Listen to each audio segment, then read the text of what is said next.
o que era eminentemente caritativo, assistencial e tal, passa a ser algo político.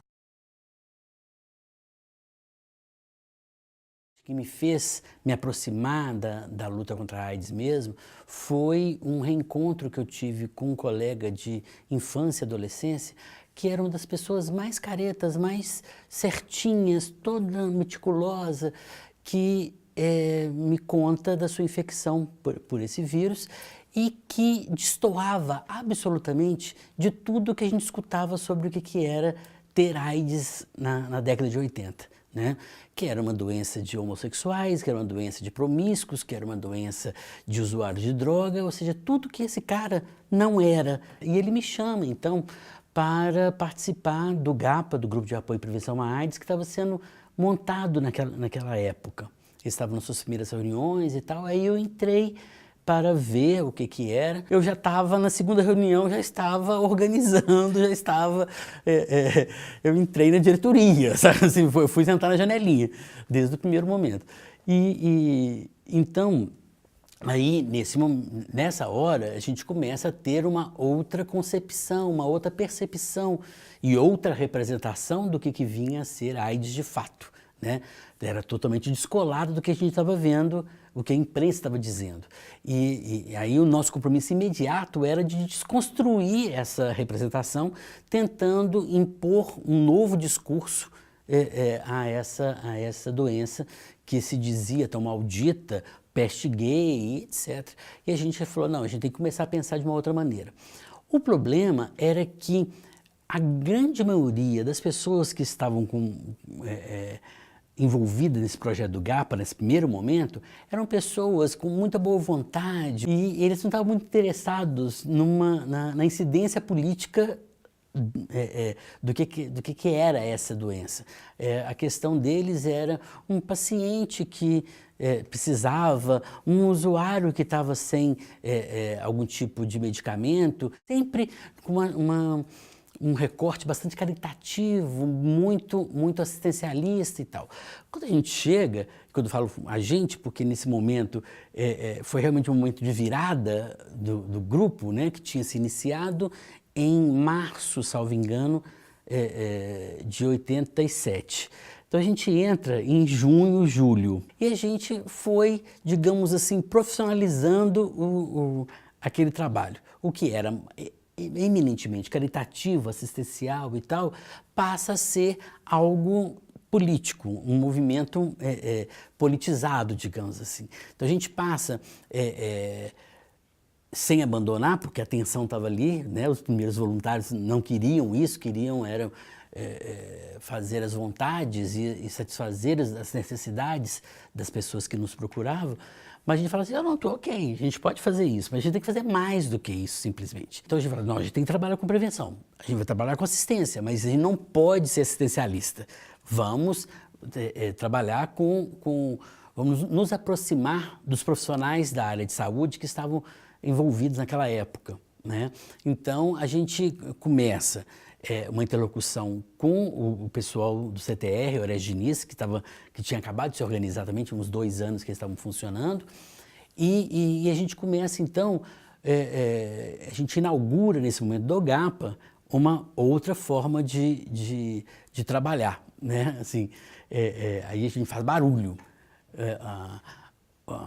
Na época as pessoas falavam assim, nossa, o GAPA tem tão pouca gente, mas é tão barulhento, né? Porque a gente ia para a imprensa, a gente fazia panelaço, outras panelas em outros tempos, né? A gente usava as panelas para outros fins. Agora eu estou dando-me conta disso, que a panela sempre foi um ato utilizado umas vezes para o bem e outras vezes para o mal, mas enfim, sempre reproduzíamos tantas coisas de fora, então de repente tinha um material, por isso que a gente fazia tanto barulho, porque a gente produzia material para a imprensa, eles estavam muito interessados em saber disso.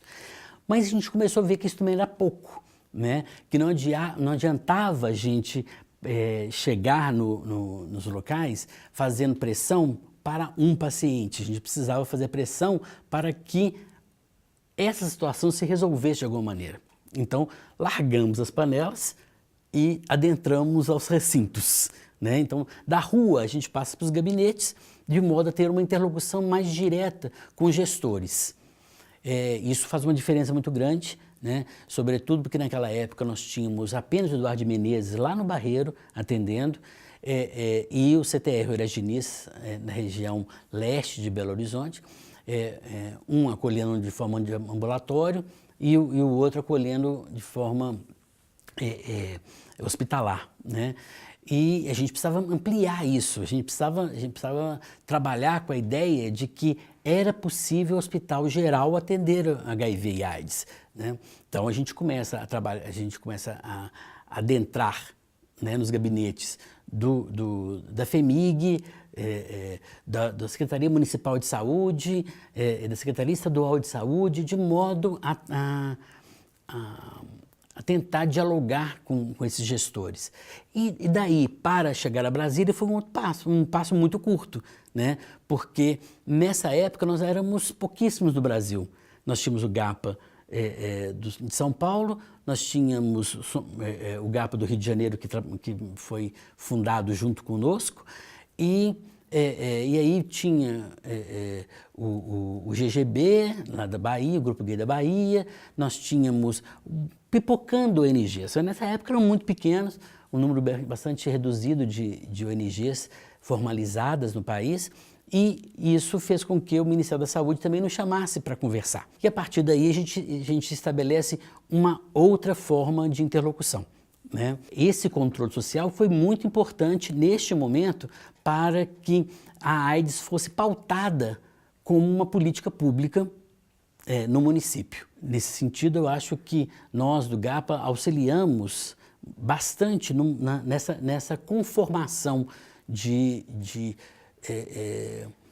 até mesmo da forma como que a política de saúde do Estado e do município se organizou e se propôs a trabalhar a partir de uma lógica de uma coordenação especial para HIV e AIDS, tanto municipal quanto estadual, né? E o programa